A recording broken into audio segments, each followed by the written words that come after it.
Welcome to the Art of Lifting podcast. Today I am joined by Alba. If anyone hasn't listened to the episode we did, I don't even know when it was, maybe about a year ago, I would imagine, where we kind of did a bit of a deep dive into obviously your journey and everything within powerlifting. Be sure to go and back and listen to that. Today, I really want to chat to you about your recent amazing performance at Sheffield and the prep that went into that and the differences between last year's Sheffield and this year's, because you've been quite open about the fact that last year's you did kind of go in, maybe not with the attitude that you should have kind of thing, putting so much pressure on yourself, whereas this time, whatever you did differently worked and you managed second. And I don't remember how much you added to the world record total in the 63s, but you totaled 582.5 as a 63, which is incredible. So firstly, congratulations. And so much. Secondly, I guess just a little bit of a recap, like how was this Sheffield for you? It was really good. Like obviously now I feel like it's a while after, so now I'm kind of like frustrated. Like it gets to a point where first, like if you have a terrible meet at the beginning when it happens, you're so frustrated, you're angry, all that, you have so many emotions. And at the same time, if something goes well, you're gonna have the same amount of emotions. You know, you'll be happy, you'll be proud. But then when it sinks in a little bit, I feel like when I've had a good meet, it sinks in a little bit to where I feel some frustration over maybe some things I could do better. And it's also something that I seek out to motivate me for the upcoming challenge. And then if I've had a bad meet, then after a while, I'm just super excited and happy because now I know exactly what to work on and to become better. So I feel like now it's sank in a little bit to where at the point where I'm like, maybe we should have done this instead. Maybe we should have done this, and just trying to become better, because in the end, I still placed. It was a big win with everything and a lot of goals that I had, but I also still placed second, which means there's room for improvement. And I think that's why you're a successful athlete. I mean, to be fair, Tiffany did have a phenomenal day, and it's not like you have to wait too long to have another go, because the next Sheffield will be in November. Obviously, providing you get a spot, which chances are, I would imagine you probably will, but the 63s are incredibly stacked, and obviously you've got worlds coming up between then as well. With the Sheffield in November, though, I do think the thing that's amazing on the women's side, obviously the fact that Agatha isn't there sucks, and I would love to see her there, and I'm sure you guys all wanted her there too this year. But it does, I mean, not that we know exactly where her total is right now anyway, but the predictions for this year, I remember working them all out on a spreadsheet. The women's side are all so close, and the world records now are at a point where they've all been pushed so much that any of you have a chance if you just go in and have this phenomenal meet. So I guess in a way, like it's not like you've just done this amazing world record breaking performance and there's kind of no hope for you then doing it again like there used to be with a lot of the Sheffields. This year it's like, no, you've all pushed these world records. In November, it's going to be the exact same thing again. Yeah. And no, I feel like that too. And obviously, like on the Agatha situation, I think that it's super sad because I feel like I know someone did the calculation, like she had to do a very good total. Like it wasn't going to be as quote unquote easy as the last 2 years where she was ahead of the pack. But at the same time, I do feel like you never know. You can never know when someone isn't there. You literally never know. But I know that for Tiff, for example, I feel like a lot of people are still going to be like, oh, Agatha wasn't there, so it wasn't the true showcase, which I think is just a disservice for Tiff as well. Although I do truly expect that if Agatha was there, which I would have loved, and I think she deserved to be, then she would have done great too. So it's really hard to say what's going to pan out. But I feel like that would have been exciting. Yeah, and I like that you pointed out as well, like we don't know that Agatha would have just walked away with a win. Like obviously I think was it last year or the year before, like it was pretty clear going in that she was ahead. But I mean, we haven't seen her obviously compete for a while for the reasons kind of said, but I don't think Tiff kind of had room there. You potentially could have had a bit more room there. Like we don't know how it would have all unfolded. And actually I think you are right. Like I do think it would have been a lot closer, and actually had Agatha been there, Tiff probably would have gone into the 170s on her squat because her last squat wasn't super slow. She would have probably had more, well, she did have more room on her final deadlift. Like that was more of a let's secure the win as much as we can type thing. So I think it's not fair on anyone. I've not seen many people or anyone really saying about the fact that Tiff's win is a little bit tainted. And I hope she doesn't think that.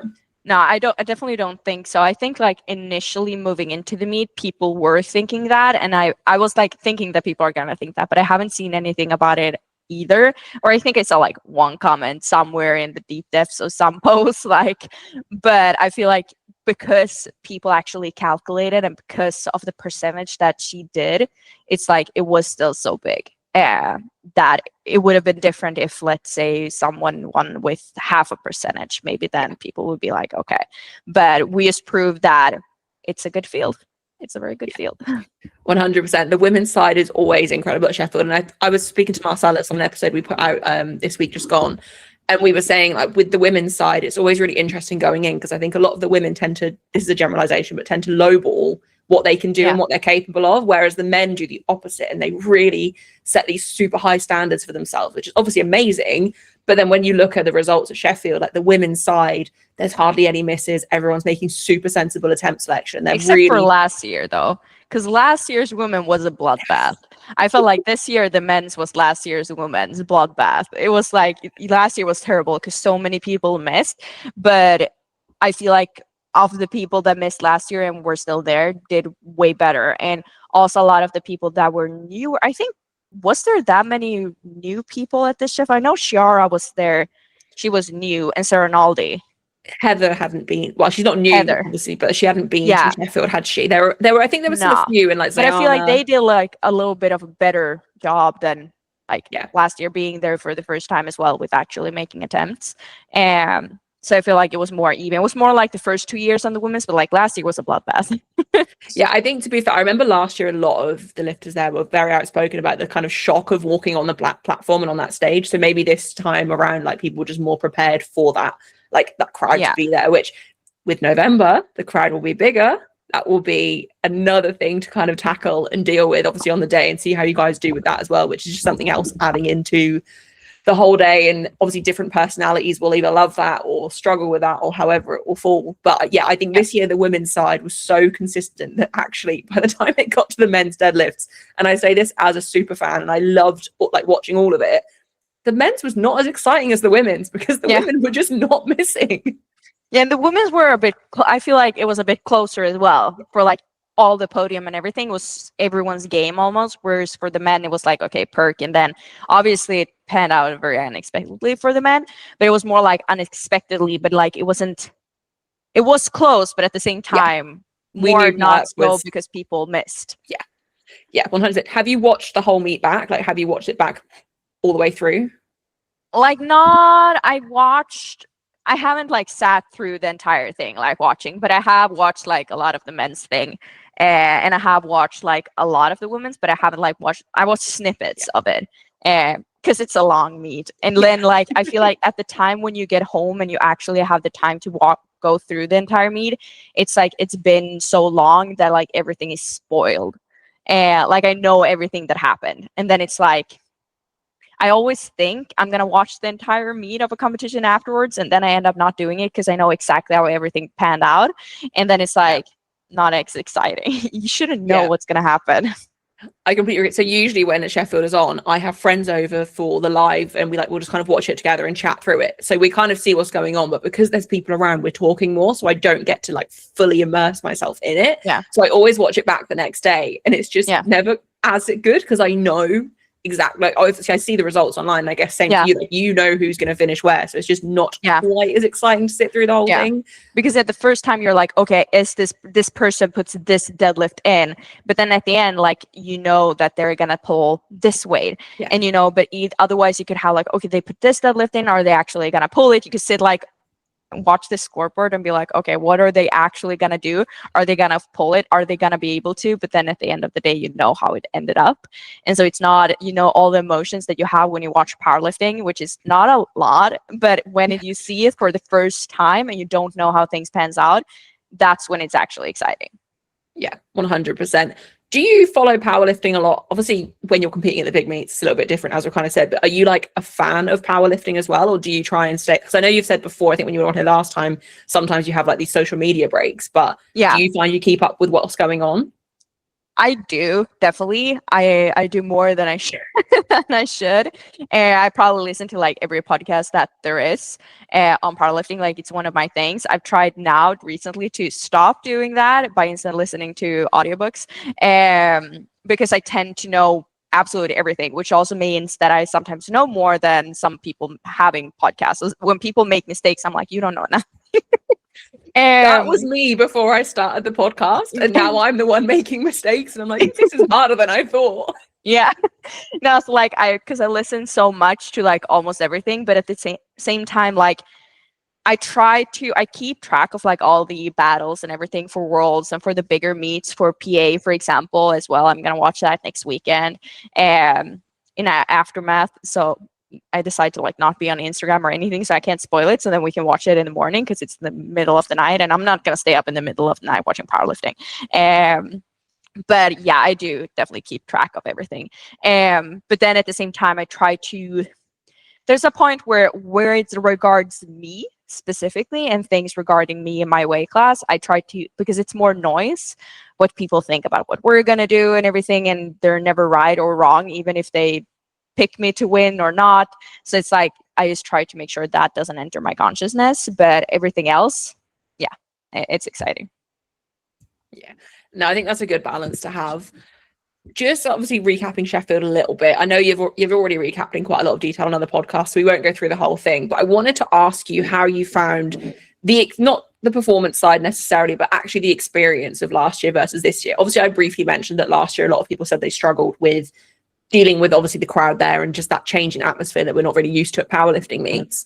Is that something you struggled with last year versus this year? Did you feel more comfortable there this year? I definitely felt more comfortable. Like I enjoy the entire experience. Last year, it wasn't really like in reality, it wasn't the crowd that made any difference to me.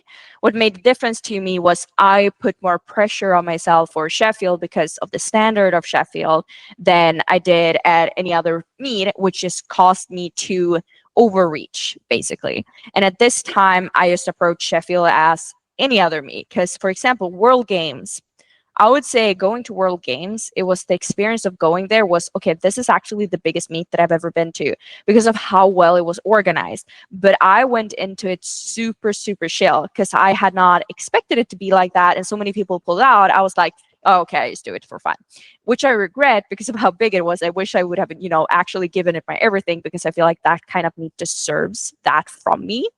But so World Games was an amazing experience, and it was a really big meet, and I was really chill, and I turned out to have like my best performance to date. Obviously, bench did not go as planned because the judging was really tough. Also, be it I was not as deep as I have been on other competitions, so I feel like it's on me, it's not on the reffing, but I could handle that extremely well. Like I never got worried. I was like, okay, let's just do this.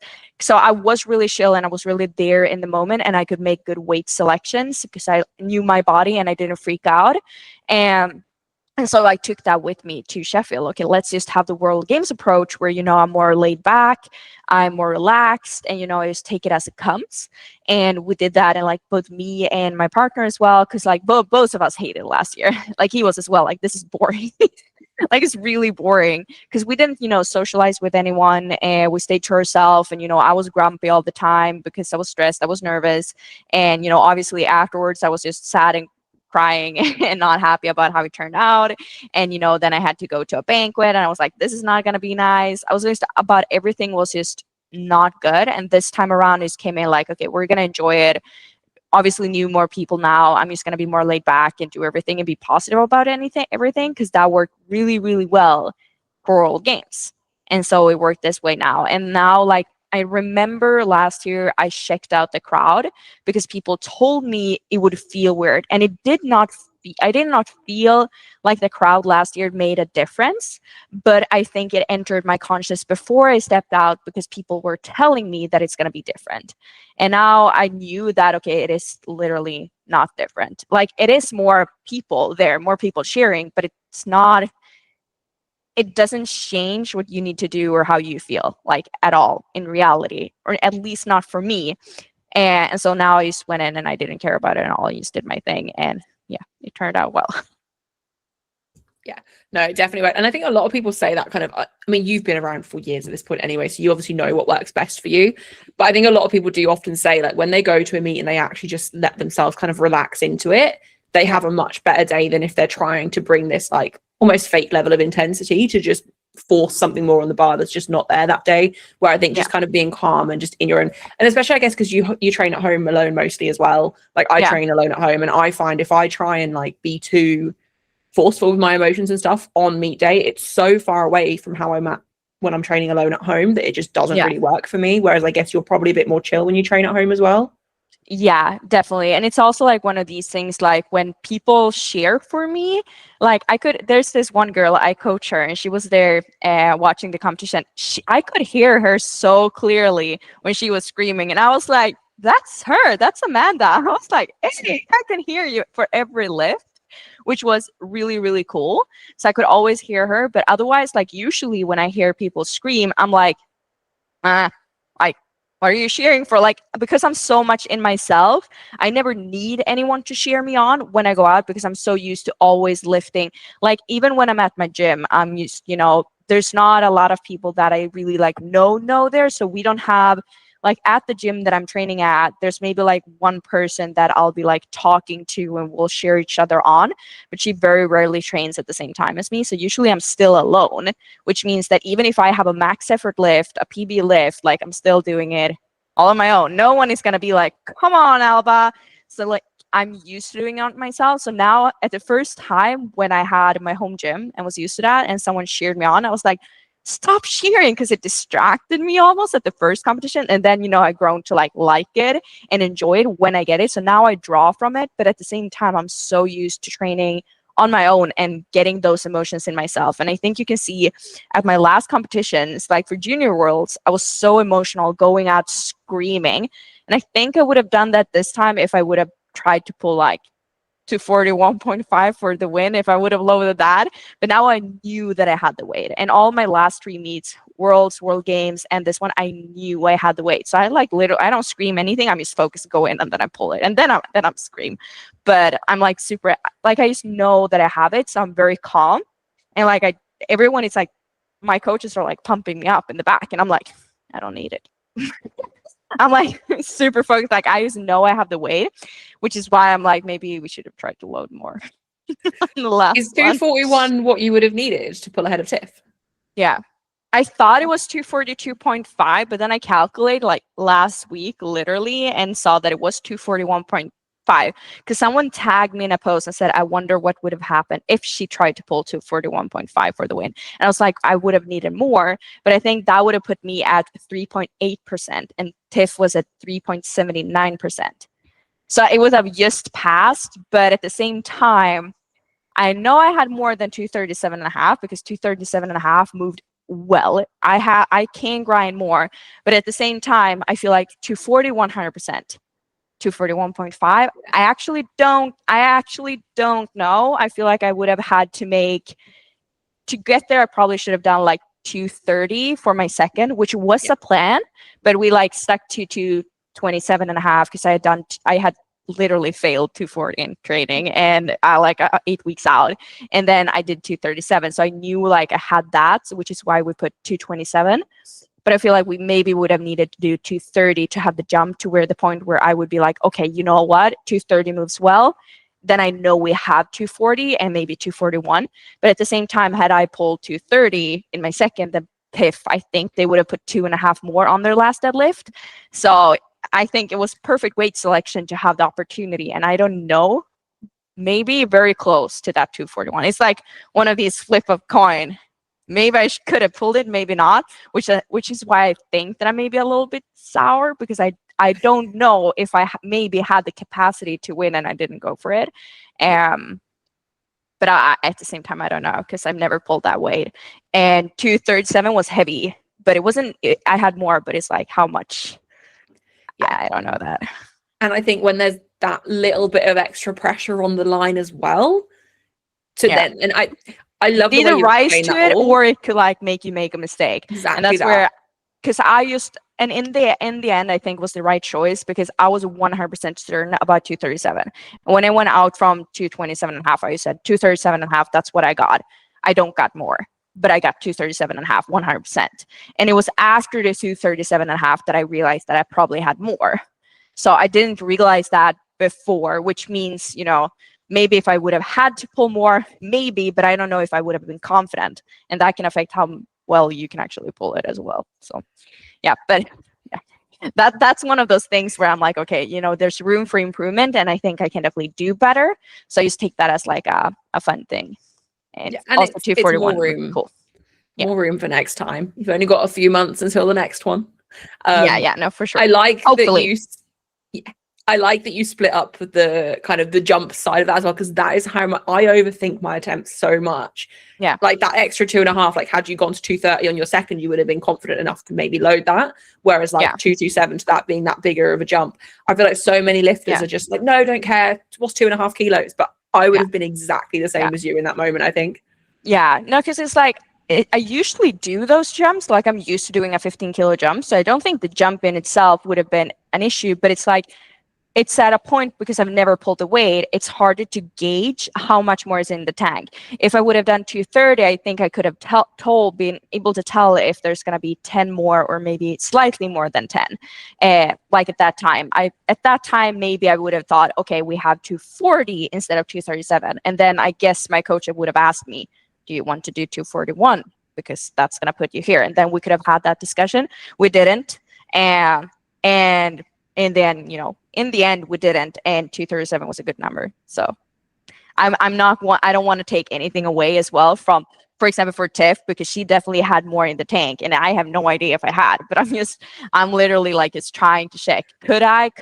And like you said, ask motivation, because as I said, when I have a good meet, when you're really proud and motivated, I try to look for the things, because it's so easy to get complacent after a competition, and then it's harder for the next one, because you know it did work well, and I feel like it's very easy to put more pressure on yourself after a good meet, because now, you know, I see it in comments every time. Everyone is talking about me doing 600 now, and because I did 582. So, you know, now I have actually more pressure on myself from the outside as well.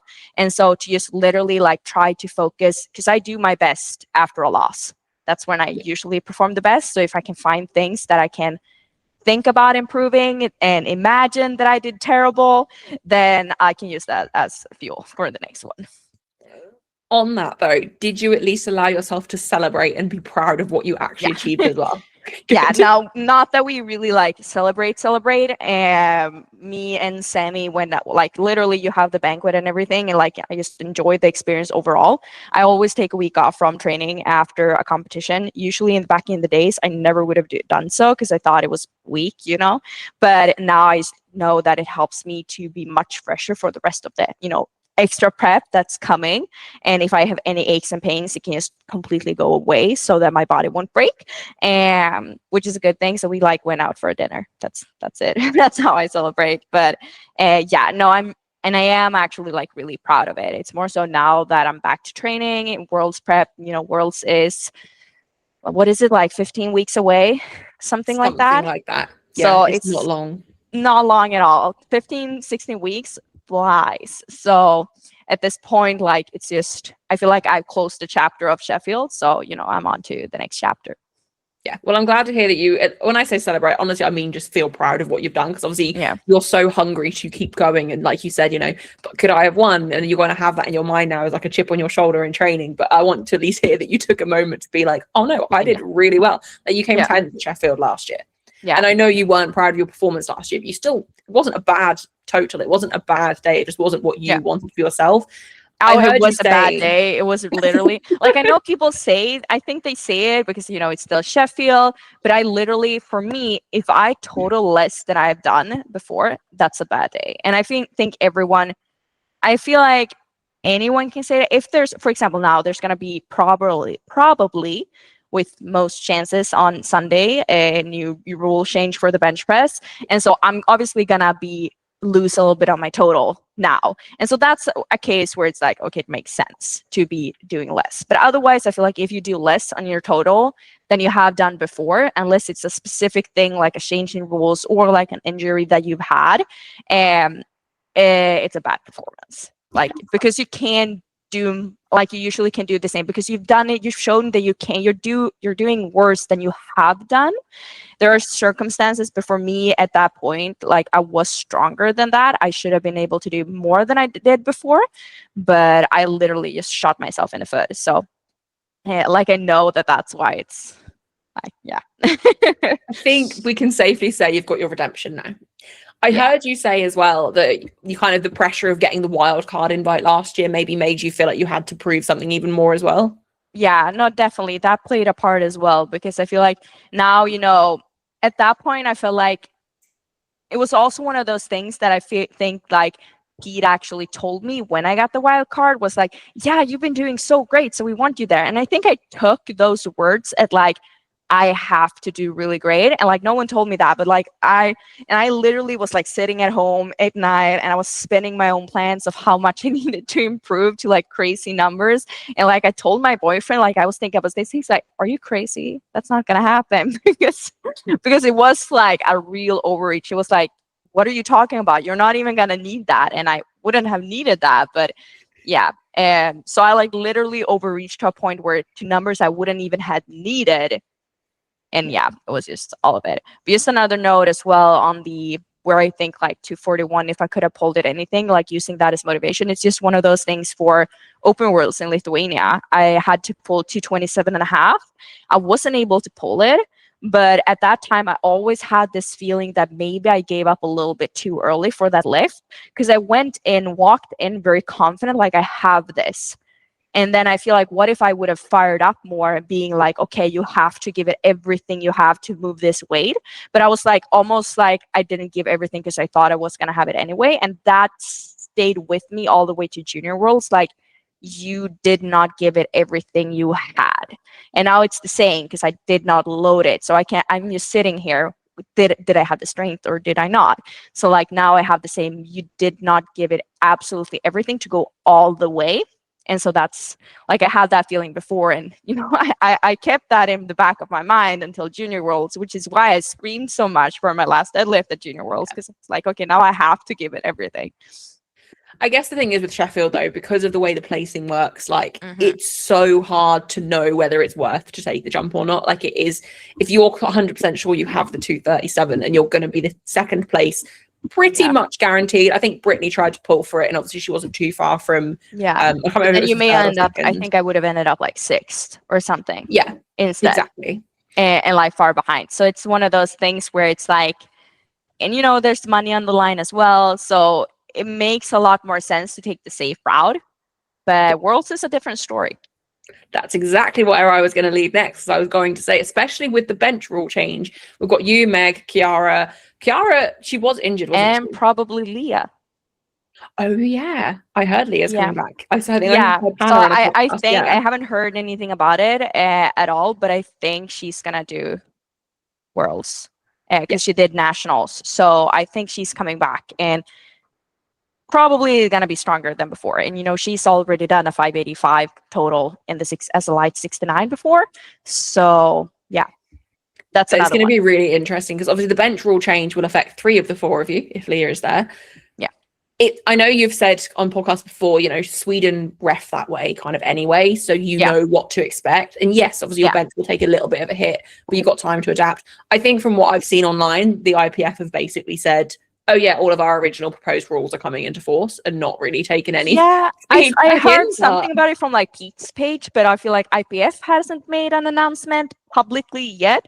So I don't know if that means that they're gonna change it again before they release it. But I'm just wondering, like it's literally 4 days, not even 4 days, 3 days until it's supposed to be in effect. So I'm like, why haven't we heard anything so we can start preparing yet? Because I think the feedback period was in January, and that's the only thing. Because if they have it worded the exact same, then I'm gonna have to be on my federation and more people to get examples. Because I don't, honestly, for me personally, I don't have anything against any kind of rule change. Obviously, it affects me, but honestly, I don't care. I'll just have to get stronger. But I want to know what they mean, and that's the only thing. Like, where's the line drawn? For example, if you still sink the bar into your chest, because it doesn't say anything that you can sink. So like, where's draw, like what is okay? And I would like examples for someone with a lighter body weight. So we don't see examples of people sinking with a bigger body weight where they have a lot of fat to sink into. So how does it look to someone that is skinnier and smaller? And And that's like where I'm going to more so be confused. But, you know, we have nationals, which is, I guess, the first competition sort of that it's going to be applied to. And then we got Europeans as well. And so I would just like to see how that pans out. That's like the only where, I can go with Sweden's, but we don't know if Sweden's take on it is going to be the correct way for the IPF. It's just what I have to go on, which is that my type of technique is still not allowed, at least. But then if that way of going around it is still okay, I have no idea. Yeah, we're definitely going to need more answers. What's quite funny is British Bench Nationals is literally this weekend. That's the comp I'm doing this Sunday. And so the rule change comes into play between the 2 days. So I'm guessing, day 1 is the men, day 2 is the women. They're going to use last year's rules. Yeah, because I feel like I thought about that. I talked to my boyfriend just a few days ago. What if someone has a competition and now like on Sunday they have to change the rules? But I feel like they're probably going to make sure it's the same for every lifter for the entire competition. Yeah, which is good. But then equally, if they then don't ref on the new rules and then people get selected with the old style of sinking for like to represent their country, it's going to then be how are we going to be refed at Worlds type thing. But I mean, like you said, we need a lot more clarification before we can really make any decisions. But I like the attitude you have on it as well of, you know, at the end of the day, you're just gonna have to adjust and get stronger. And there's what else can people do? I think it's going to be there's interesting. A positive to it as well, just because when you bench like we do, you're very technical, and I do struggle with gaining strength on it because it's so technical, which means that if my technique gets off for like just a few sessions or something, then it could take a lot of weeks or sessions to get back to my technique. And every time it changes the slightest, I don't get strong in the exact same position, which means that I literally regress, which is why I wasn't able to put anything on my bench for this time, because I knew, after Worlds, they were talking about a rule change coming. So I started changing my technique a little bit already before Worlds, for World Games. And then again, after, like, I was changing my technique a ton the entire time to be prepared for change in elected start position, which is not how it ended up. But like, so I was always afraid, which means I was not consistent for the entire prep bench, which is why I think I didn't PR my bench at all. And versus previously meets, I've always PR'd my bench, but now I wasn't able to. And I think that's just like the biggest thing, because literally it was just like I tried to change it so much. So the fun thing now is I'll be less technical, meaning I can actually, like with my squat has always been my Achilles, but now I'm pretty decent in the squat. So that means I can get decent in bench press as well, but it will probably be easier to actually get stronger because it won't be technical. Oh, I just need to get stronger. I like that you worded it as if you're not already. You tried for the bench press world record, but I know exactly what you mean. Yeah, and it's I don't know how decent I'll be with the new rules. It was good when I was at the world record, but I mean, not now. I won't. So I don't think it's like Meg said when the rule of the elbow depth rule first came in. She was like, the big benches are still going to be the big benches. Just give them a bit of time. Like you're still going to be able to do it. You're just going to need a little bit of time to adapt and kind of figure things out. And like you said, you know, with the current style of benching, you've reached this ceiling. And I guess to keep increasing on that is just getting increasingly harder, just because it's such a technical thing. And we all have sessions where bench feels a little bit off. But like for me, I'm not an overly technical bencher. So I can just kind of muscle my way through it. And then suddenly it will just click and I'm fine. And I've still made that progress. Where I guess if you're having weeks on end where your technique just feels off, you're still going to make the progress in that time, but it's just going to be that much harder to do. Yeah, because I just need to be very consistent in the exact bar path, and then I can get strong and muscle through it. And I think that's why I couldn't muscle through this world record, because in the end, I felt really good at Sheffield. So I felt like that's why we all said 144. We didn't even think twice about it because it felt so good. And I only think the reason I couldn't muscle through it was because I did 145 in training, but it's because I was not that consistent in my technique. And also, like, obviously I changed when they first came up with the rules immediately, and then, you know, that was a month out, and then, you know, at that point I had just gotten back to my normal technique, feeling good again, and then I changed, and then it took a while to get back again, and because I am that so technical with just being consistent. So otherwise I feel like maybe I could have muscled through it, but at this point, like when I'm not used to the bar path for a certain amount of time, then I just am not as primed to muscle through it, which is the tough thing. Yeah. That will be nice now. You mentioned that your squat has obviously gotten pretty good lately. I wanted to ask you, so you kind of said, I think it was on the King of the Lifts, possibly the post Sheffield interviews you guys did, that your squat didn't feel quite as strong as you kind of expected it to on the day. Yeah. You had the incredible grind on your third that literally I think has just gone viral everywhere at this point. Like, it was my jaw. I think someone called me like open. the MVP of squats for Sheffield. Literally. So do you feel like maybe squat didn't quite show up how you wanted it to on the day? Do you think that was maybe related to the recomp, the cut, something like that, or just one of those days? I think it was like a mixture of both, because I've just been trying to think about it, because like 8 weeks, about like 8 weeks out, my squat felt, and like the entire prep squat was actually my best lift. It felt really, really good. And then when I started to peak, I just tried a slightly different approach for like, I tried to do what has worked so well in trainings weeks past that I've done that got me stronger, combined with what I did for Worlds that made me peak very, very well. And so I think because I combined those, I didn't really do what worked. And I think it was just a little bit too much, because when I did my last heavy session, I did not feel as strong in my legs as I did before. So I was honestly like a little bit in my gut. I just had a gut feeling that maybe squat won't show up as well on meet day. I still thought I would be strong, but maybe, I can't hit like a huge top end PR. Like maybe, I'll do something more realistic at 205, maybe 207, like something like that. And then like warming up, I did have to do hot baths this time around because it was slightly heavier. And because I ate more, which, that's good at least, but I don't know if that affected me at all, because I did not feel from the cut really, but I think it's a combination of the cut, having to do the hot baths and navigating that, because I just did feel. But that's like the biggest win for this entire meet, is because last year Sheffield, I felt the same. I did not feel it for squats, and I just told my coaches to like stick to the plan, and like just try to change my technique each attempt to hope that it was gonna feel better, which obviously didn't work. Versus this time around, I just told them, okay, I know they thought it looked good, but I was just like, it doesn't feel amazing, so I'll just be honest with you, we'll have to see. That's what I said before the opener. We did the opener, I was like, okay, opener feels good. I was like, do we want to go 10? Do we want to go 7.5? Joey just said 10. And I was like, okay, Joey says 10, then we go 10. Because usually we always go 7.5 and not 10. Like every meet I've done, this is the first time we jumped 10.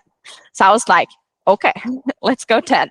And let's do it, stick to the plan. Because I still knew I was able to do that weight. And then after that point, it was just like a discussion. Should we go increase 2.5 or 5? And we ended up doing, it was actually a mistake. We were supposed to go. It was like, we said, let's go 5. And one of us thought that means 205 and not jump 5. And so I honestly did not expect. I was so fired up for that 205. I thought that I'm going to smoke it, but I felt like I had to smoke it to prove that I could have done that 207. And then I got so shocked, and I just think that maybe I wasn't prepared for the fact that it's still going to be heavy. So I did not get as tight and control it as much as I should have needed to actually grind it, because I never get stuck like that. Like in training, like when it's heavy, I can grind, but I never get stuck like that. I was like, what is going on? And I was like shocked, because I was like, what, am I going to fail this? No, this was not going to happen. I can't do this. And then I heard the spotters, I could hear the crowd, and I was like, okay, you know what? No, I can get this. I think I can get out of this position I'm at now. And then I managed to get up. But I was shocked. So I don't know if it would I think if we went to 07, I would have at least been more prepared for that it was going to be heavy and maybe tighter. But at the same time, 205 was so heavy that I feel like it was probably a good choice. Sometimes I do think it's that mental thing of like, it was lighter than you wanted, so you maybe didn't quite lock in the same. No, so like literally I was fired up because I was mad. Yeah. I was like, not mad at my coaches because it was an honest mistake. And like if he would have told me, no, we go 205 because he thought I only had that because of my second look, I would have accepted that as well. But it was just like I was prepared mentally for 207. And then I found out that it was 205. And I was like, no. And then like I didn't even need music or anything. Like I was just fuming. I was just like, I have to get this easily now. Which in the end, when I think about it, even if I had done it easy, it wouldn't have made any sense. Like it wouldn't have made any difference. Like if I proved that we could have gone 207, that wouldn't have mattered.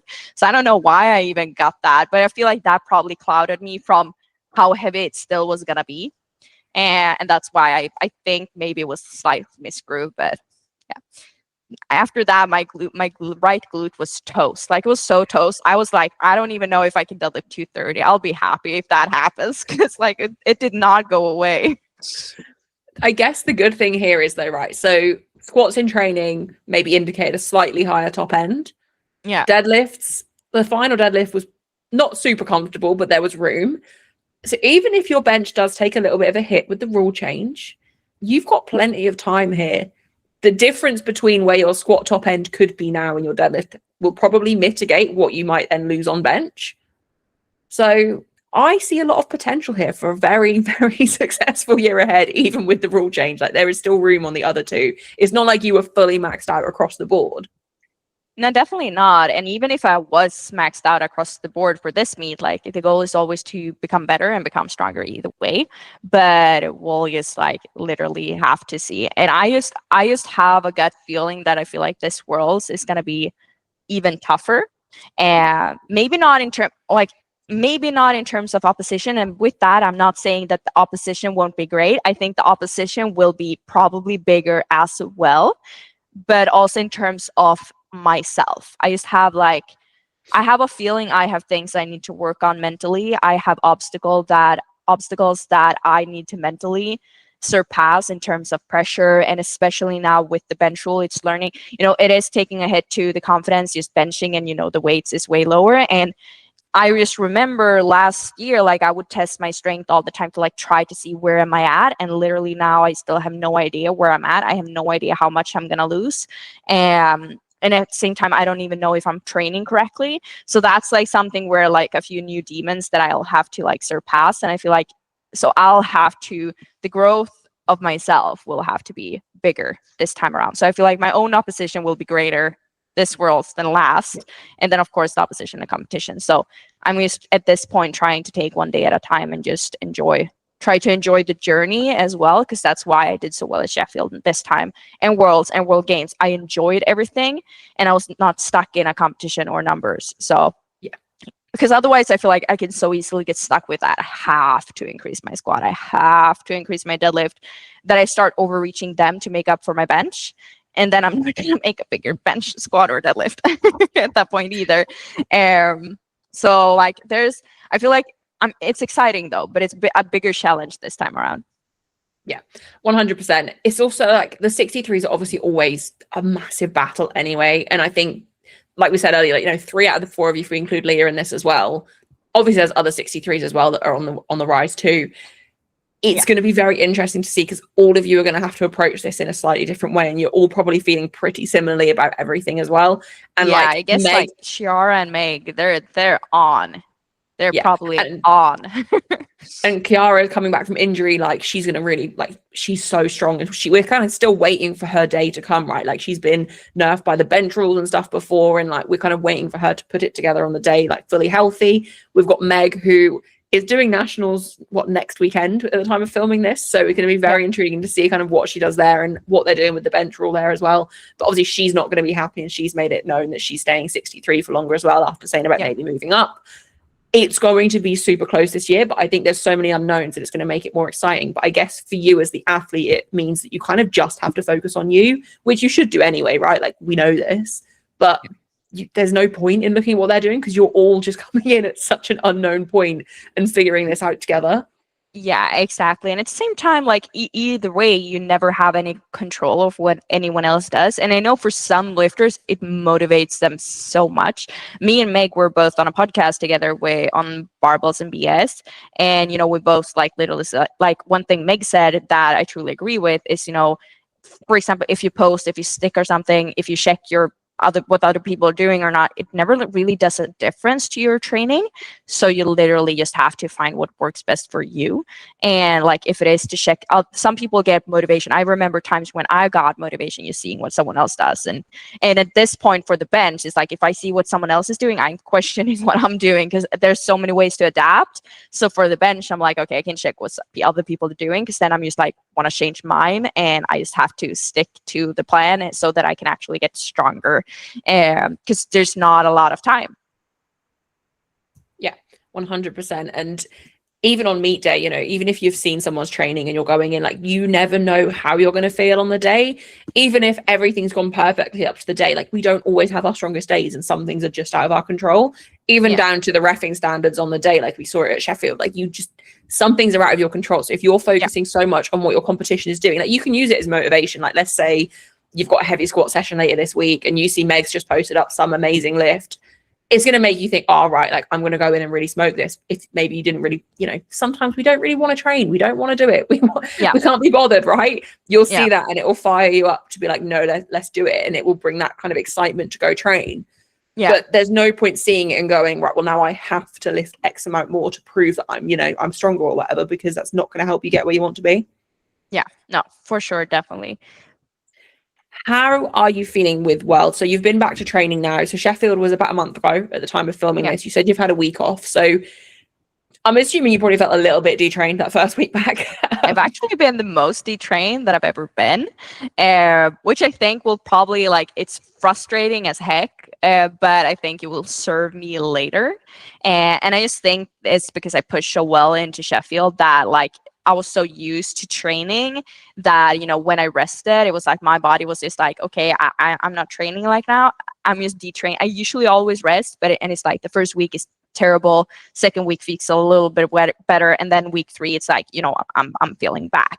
And for deadlifts, it feels pretty much back. Benches, well, I don't know if it's back or not because I have nothing to compare to. But I would say that bench feels pretty decent. Squat is still more detrained, but I think, like, that's just a matter of time, and it's probably gonna just serve me later on because I can have a better prep moving forward as well. Yeah, and I guess as well, like, providing everything works out, you know, you're going to be doing Worlds and then hopefully Sheffield again, just like 4 or 5 months after, I think there is in between it. So I think having that week rest, like, no one can push consistently all the time. So giving yourself that week of downtime, like you said, you never used to take a week off because you almost felt like you shouldn't and you should just push through, which is something I'm very guilty of. And I can't wait to have a week off at some point this year after a competition. But, you know, you're going to be going into these high level meets back to back. If you don't give your body a chance to just fully relax and rest, you're probably going to regret it by the time that third prep comes around. And it's also like the mental game, I feel like, as well, like just getting some time to, because something that I've really learned recently is if you're very, like, I know people are always talking about you can't go on motivation, you know, you have to just be disciplined and do it anyway. And of course, but at the same time, if you're very often demotivated, it probably means that something is not right, because you should, having motivation is a sign of being recovered. When you're tired, fatigued, you're not going to be motivated, and then you still have to go train. But so, like, I use motivation as like a sign of, am I recovered or not? And if I go into like week 1 of training, you know, after week 4 and I'm not motivated, that's good. But if I go into week 4, my heavy lifts, and I'm severely not motivated, that's not really a good sign. And for example, for World Games, I had like the entire prep where I was just not motivated. So I decided to like the entire prep for World Games because I decided that it's not going to be as an important competition for me to just take it a little bit easier so that I could have all the motivation for Sheffield. And that worked really well. But so that's the thing now that, you know, trying to, it's almost like, you know, saving it up, all of that energy, so I can release it when I actually need to. And so that's where I feel like it's almost more so mentally, because like you can recover your body by just training easily, but like just mentally making sure that you miss training and that you have all the energy later on to like actually like give it when you need it. Yeah, I think that is completely true. And even when it gets to like a heavier week of training, if you're not at least somewhat excited to go in and push, you're not going to be able to load anywhere near what you kind of want to, because like there is so much mental strength between loading something heavy on the bar, even if it's not a PB, if it's within like 10 kilos of your max or whatever, like you still need to mentally switch on for that. And if you're even just a little bit of like, I don't want to be here right now, you're not going to get it. Yeah, I'm like, it's like training on with PMS all the time otherwise. That's the best example. Yeah, because whenever I like have severe PMS, especially like if I'm already fatigued from training, and then I just feel it more. But one of the things that I always notice is the first moment when I feel that the weight is heavy, I'll just get mad. Like I'll get angry and frustrated rather than being like, oh yeah, it is hard, but you can do it. Like that's how I feel when I'm motivated. It can feel as heavy, but it's like, yeah, I'll just handle it. Versus otherwise, it'll be like, oh, why is it so heavy? And you're not gonna have as good of a session if you're like, oh, why is it heavy? Versus it's heavy, it's hard, but you can do it. You can endure this. Yeah. This is how it's supposed to be. So like being like that. So it's like with PMS all the time. And I rather be in like my follicular phase of all time if I can. Yeah, I think that's a really, really good example. And it's also, I made a post on Instagram yesterday about burnout. And I think one of the things with burning out is like, if you're pushing too hard all the time and you're not letting yourself pull back and recover, you're going to burn out. And that's because you're going to have these sessions where it's just frustration. Like you said, if you lift the bar up, if you're not 100% recovered for your session, or like if you're not feeling good mentally for your session and you walk in and the first thing you try and do just feels super heavy, your entire session is going to be ruined because your attitude is not going to be where it needs to be, because you're just going to be on the verge of burnout and you're not going to be recovered and feeling good approaching it. Whereas if you're like you said, oh, it feels heavy. Oh, but I can move heavy things. Like I can lift heavy things. Heavy doesn't mean slow. Like that's fine. I can still do it. You need to just get to that point of like remembering that. And that's something I regularly tell my lifters. If they say something feels heavy, like let's say they've done a cut into a competition, like, squats are the ones that normally suffer the most just because you're still recomping at that point. And something feels a little bit heavy, but it's moving fine. I'll be like, yeah, but heavy doesn't mean hard. So if you unrack it and it feels heavy, just say to yourself, heavy doesn't mean slow. And then you will just instantly just kind of relax a little bit more into it and just still get it right, rather than going through pure frustration and then maybe missing something or not quite setting up the same as you normally do, and then things moving worse. Yeah, no, for sure. That's I feel like one of the biggest shifts that you need to make. And then there's and I feel like on the days when you actually feel frustrated, that should also be a sign that, okay, probably a time to actually listen to that, because that's a moment where I could be like, I'll watch the video and it'll look easy. And, then you keep loading more maybe. And yeah, you could load more, but at some point when that heaviness feels, you're not going to be able to actually push through it because you don't have the mental energy. And that's a sign probably that something inside of you is not recovered enough, because we all have those days where you just feel on top of the world. You're dancing around, everything feels easy, and you can just hit a PR and be like, what just happened? Is it rare? But it happens. And so like those days come, and that just means you probably just need to recover if it's the complete opposite. Yeah. I assume you're still very big on your kind of recovery routine. I remember when you came on before, like you were saying, like even just like decision fatigue, you lay out your outfit the night before so that you're ready, less thinking you have to do in the morning. You like your evenings are always spent kind of relaxing, downtime, avoiding like going on your phone too much to try and help your recovery. I think you journal as well to help with that. Yeah. Are you still very big in that routine? Yeah, basically. Like journaling is more so something that I do just for mental health overall. I started with it because my boyfriend did it when I met him. So it was just very natural. And then like he only did it in the morning. And when I got into doing it in the morning with him, I was like, because we were reading in the evening, because he was just like, when I met him, he was just like, I was on my phone usually like all the way until I went to bed. Like I'll be like, okay, I need to go to bed at like 10 p.m. Then until 10 p.m. on the dot, I would like be on my phone. And like at the second I woke up, I would be on my phone. Like that was just how I've been doing things like basically my whole life. And so he was like, what are you doing? Like, why are you on the phone like the last hour and like that? And obviously I wanted to impress him as well, because we were just started dating. So I was like, okay, I'll stop doing this. And I started feeling way better, like mentally overall, like in myself, and as well, and was able to get like to sitting on social media less, which definitely affects your mental health in a good way, because I tend to like compare myself not just to powerlifters. That was a thing in the past, which I don't really do anymore, but like beauty wise, like other people, like you just compare yourself. And so like putting that away.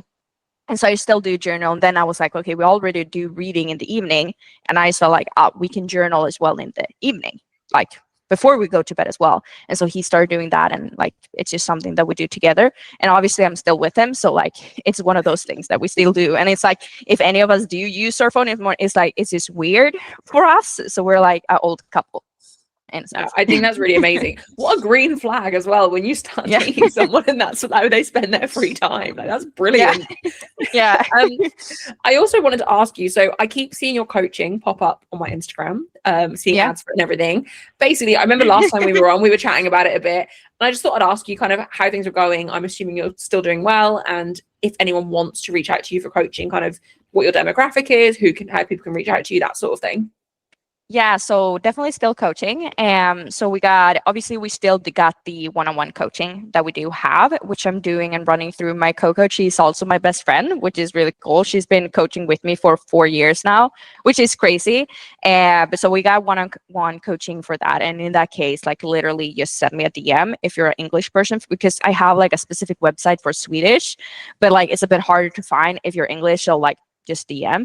Otherwise, something that we do have that is newer is we have something called All Strength, which is I'm really excited about. And that's where, because for the one-on-one coaching, I do both competitive powerlifters, but also like normal people, a lot of older women as well. And a lot of people, like, as long as you like getting stronger, that's the only requirement. For All Strength, it's actually more powerlifters, like competitive powerlifters. And that's where you have, it's a cheaper one. There's a free trial, and I have a link in my bio. You can also send DM if you want, but otherwise check out the link on my Instagram page or the link in the bottom of all of my YouTube videos. You can find it somewhere there. And then you can literally try and get a feel for it for yourself first if you want to as well. But that's like a community and training programs and everything, which is really, really good. So it's been a project that we started like in September, maybe, I think. And it's really starting to pick up, which is really fun. So. No, that's really good. I think that's what I keep seeing pop up on my Instagram. So I want to definitely ask you about it. Yeah, because that's the one we're doing like real internationally. Although I do have one-on-one coaching with a few international lifters as well. But that's like the big one we're like pushing internationally. So that's really fun. You also briefly mentioned your YouTube in there. Yep. Are we getting vlogs back? I actually filmed a vlog today. And not in the same way. I love it. Yeah, not like in the same manner, but I did do one, actually film one today. I'm not filming as much in my training sessions, just simply because it's just like at some points I literally don't feel like talking in my training session. It can be hard, but I am filming more videos, and I'm trying to still do like 1 or 2 per month. So previously it was like 1 per week, and then when I felt like I couldn't do that, it would just be a pause. But now instead I like have the like 1 per month, and then it's easier to keep going. And with all the other obligations that you have, so yeah, I filmed the vlog today, so I need to film that back, like the end of the video, which is the only one I'm gonna film after this. No, that's right. I don't think people understand how much time YouTube takes. So like I have a YouTube channel and I do like training vlogs on it, and I'm somehow sticking to 3 a week, and I don't know how I'm doing this. It took me years to get to the point of actually being able to do it. But even like I literally film my training and I'll do like a little bit of a recap after my sessions, and I can update the stuff that's going on. And it's not super time consuming, but even though I don't go through and edit, like I don't watch the videos back, it still takes time to just sit down and put the clips together. So like when you're then going in and like editing the video and stuff, and like I've seen you've been doing more like coaching type content on there as well, where you're kind of analyzing videos and stuff on there, like that takes a lot of time. Like it's not easy to keep up with this and do it consistently. Yeah, and no, I also just found that for my channel, the videos that people seem to want most are the coaching ones, where it's more valued rather than just me doing a vlog. Although the vlogs are very, like, if you actually watch them, there was a lot of like mindset and value in them as well, and a lot of things that you can learn. But it's easier, when you never know what you're gonna get. It's just gonna be the Alba rant of the day. Versus now I can like have something more specific, and I just found that more people that do follow me want that. And then I am very lucky that I do have an editor, which saves a lot of time. But it is still like one of these things where it's like I have to get ready the night before, like literally like, okay, I have to maybe wash my hair because I can't just, I could, but like have it. However, I have to plan out when I'm going to do it. In the winter, it was really hard because it got dark at 1 p.m. and that's when I was done training. So I would have to either do it before my training, which I didn't like, or like stress to do it when it was still daylight, because otherwise it's this dark outside and it's like, oh, my camera broke. And it was like, so it's really hard to get good lighting as well. And so I feel like I like it to do it, but that's why it's not super, super frequent, because it is a lot of time and effort to just think through it. And for me to do a good video, I've usually thought about everything that I want to talk about and like run it through my head for like the entire week and like have all the clips and everything, like how I want to do it and a vision. And then you have to like execute it, which means that I wake up and the entire day just goes through that. And if I have a lot of other obligations with coaching and training, it's going to be hard to be able to do both at the same time. my favorite part of that was the hair washing part because it was so relatable. Honestly. And I also like do self tan a lot. It's just one of those things that I've been doing for like 5 years now. So I do self tan, and it's like at points, if it's run out and I feel super pale, and then I'm like, okay, then now I need to plan to self tan the day before because I'm gonna do a lot of filming, for example, which I do like on every time. Like I have like this routine, I self tan before all of my heaviest training days, which is something like because it's easy to remember. But it's like one of those things where sometimes like I like to shower as well, like right after my session, or do if I can do like a sauna or something, like if I can do that. But then I can't really film because then I have to redo my makeup and hair and everything, and there is a lot of planning that goes into making a simple video. At the same time, I feel like it could be good to just be, but it just is. No, I completely get it. And this is where I will say the men have it easier on YouTube because they won't be thinking about that stuff. Yeah.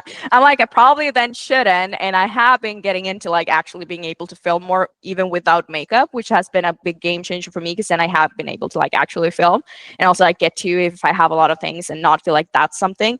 But at the same time, for me, those things like, I'm funny because I'm like, okay, I lay out my clothes before I try to not allow that to take up too much effort. But if I don't put any effort, I just feel tired. It's one of those things that I've done since I was 13, just getting ready. For me, it's like doing your setup in deadlift. If you just run to the bar and lift it, you're not going to feel as good as if you do a setup. Like for me, like doing my makeup, those things before I do something is just me getting ready and like amped up to do it. It's kind of like, to be fair, especially training at home as well, it's almost like when people drive to the gym and they get that time to just prepare for the session. It's like your time to prepare for the day ahead. We don't get the drive to the gym. We both train at home. So we get the time of preparing ourselves at home. So it's the same thing. It makes total sense. And I completely get it.